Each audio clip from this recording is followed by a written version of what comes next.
Hello students. तो आज के क्लास में हम देखेंगे top 5 questions for your board examination जो कि आपके प्रोबेबिलिटी चैप्टर से मैंने लिया है। So let us begin. तो ये हमारा फर्स्ट क्वेश्चन है। Okay, the probability of guessing the correct answer to a certain test questions okay is this much. ठीक है, तो करेक्ट आंसर आप दे रहे हो, है ना, उसको गेस कर पा रहे हो, तो उसकी प्रोबेबिलिटी x/12 है।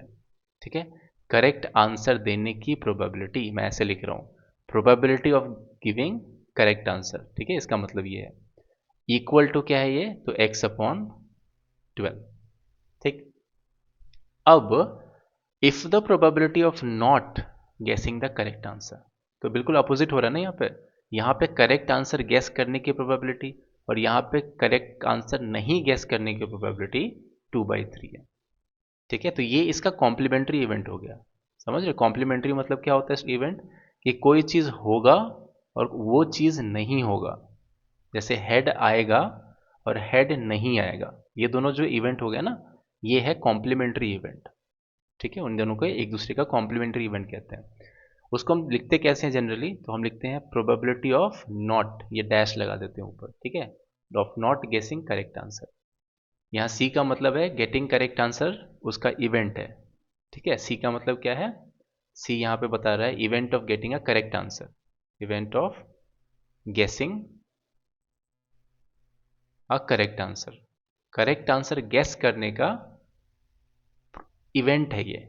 ठीक है, और उसकी प्रोबेबिलिटी हमको पहला वाला बता रहा है, और दूसरा वाला जो है ना वो बता रहा है कि करेक्ट आंसर नहीं आएगा, गेस नहीं कर पाओगे, उसकी प्रोबेबिलिटी बता रहा है, वो है 2/3।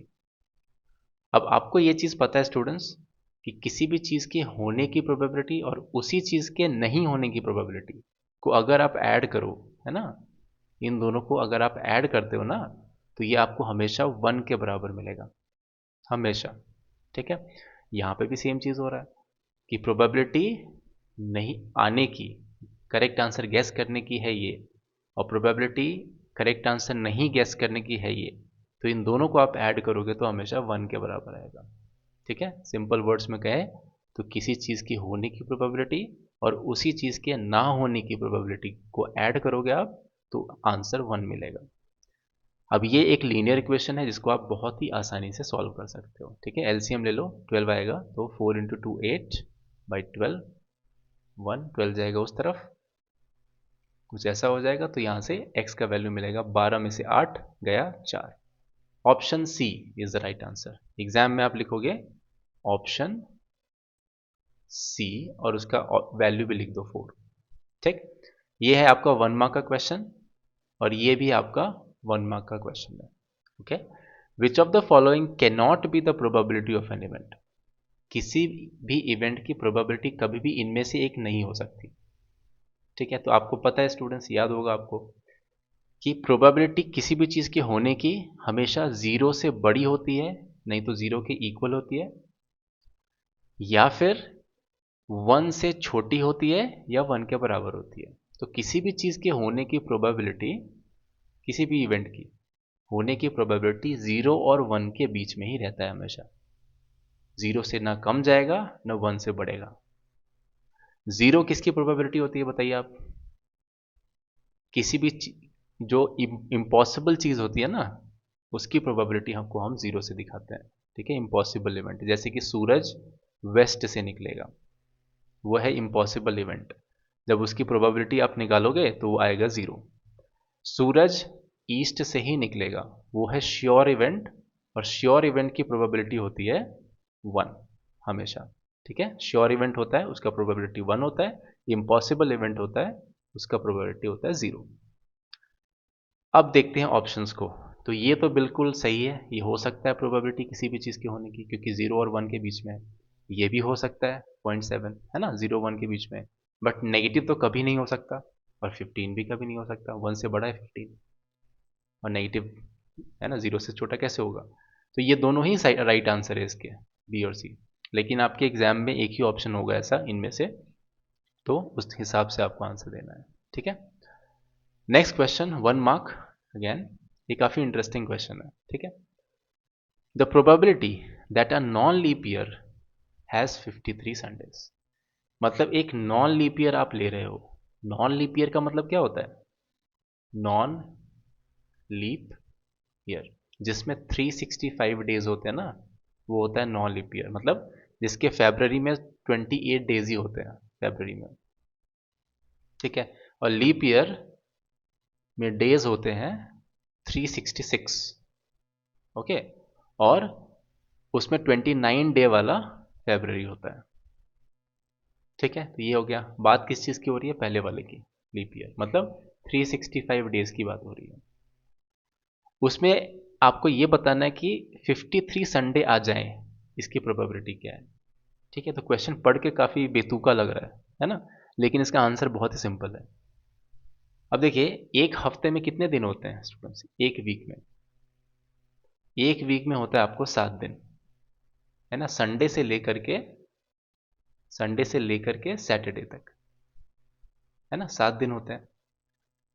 अब 7 दिन होते हैं, अगर आप 365 को 7 से डिवाइड कर दो, ठीक है, 7 से डिवाइड करो, कंप्लीट वीक आपको कितने मिलेंगे? तो 52 से ये टाइम्स जाएगा और 1 कैरी करेगा, ठीक है, 1 रिमाइंडर रहेगा इसका।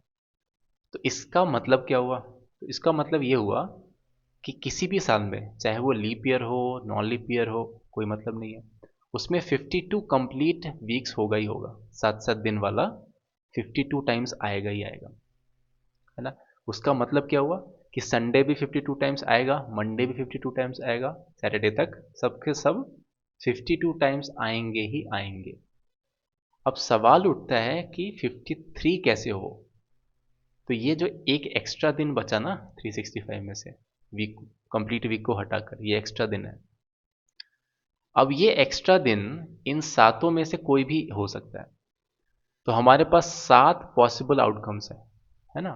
संडे मंडे ट्यूसडे करके 7, इन सातों में से कोई भी हो सकता है वो एक्स्ट्रा डे। तो हमारे पास कितने टोटल पॉसिबल आउटकम है? 7 है। उसमें से संडे कितना है? एक ही है ना। तो फेवर में कितना है? 1।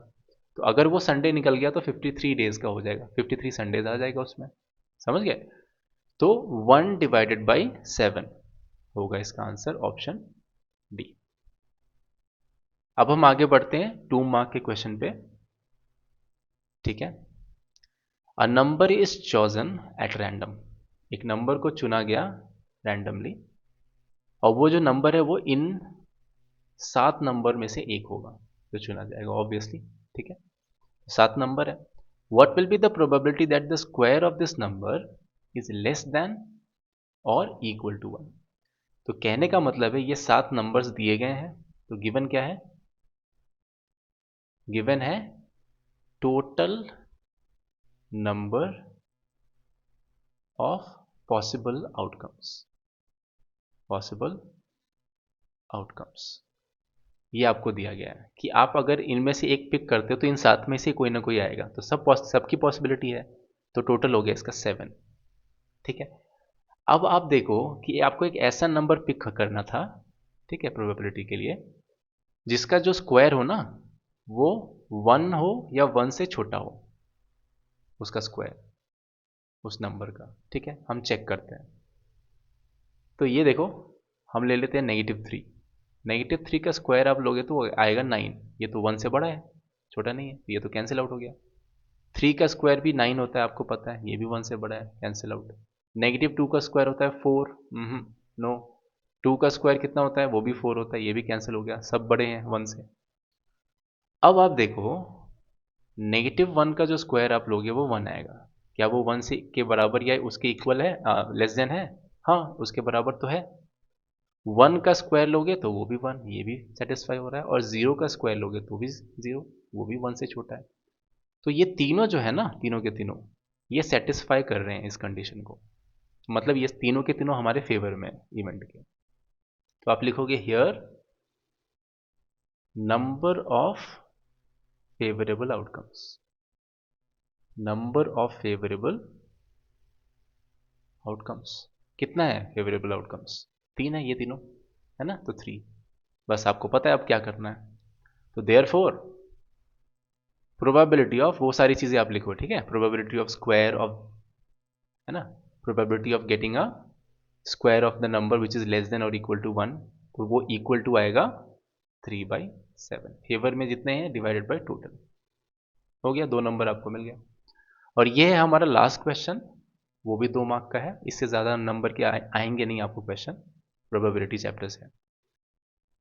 इसमें कहा गया है कि एक बैग है, ठीक है, तो एक बैग है इस तरीके का, ओके, उस बैग में 5 रेड बॉल है, 1 2 3 4 5, ठीक है, 8 ग्रीन बॉल है, 1 2 3 4 5 6 7 8, ठीक है, और 7 रेड बॉल्स हैं, 1 2 3 4 5 6 7, ठीक। तो ऐसा कुछ बैग होगा। अब इसमें से आपको रैंडमली एक बॉल को निकालना है और आपको ये बताना है कि प्रोबेबिलिटी क्या होगी कि वो बॉल वाइट होगा और नहीं तो ग्रीन होगा। नहीं तो का मतलब और, है ना, नहीं तो वाइट भी हो सकता है वो और नहीं तो ग्रीन भी हो सकता है, ठीक है, दोनों की चांसेस है, फेवर में होना चाहिए हमारे। तो इसको कैसे कैलकुलेट करोगे, फिर वही काम गिवन। तो टोटल नंबर ऑफ बॉल्स कितने हैं, टोटल नंबर ऑफ बॉल्स सबको ऐड कर दो, 5 + 8 + 7 मतलब 20 बॉल्स हैं। और कितने बॉल वाइट है या फिर ग्रीन है, तो हियर नंबर ऑफ वाइट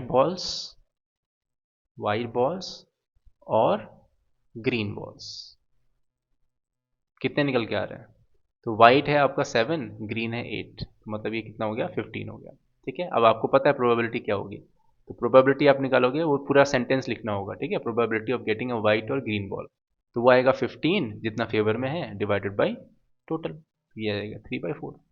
5 का टेबल यूज करेंगे, 5 3 ज़ा 15, 5 4 ज़ा 20, बस हो गया। तो आई होप ये 5 क्वेश्चंस आपको काफ़ी हेल्प करेंगे आपके बोर्ड एग्जामिनेशन में। So I'll see you in the next class. Before you leave, please like and subscribe. Goodbye.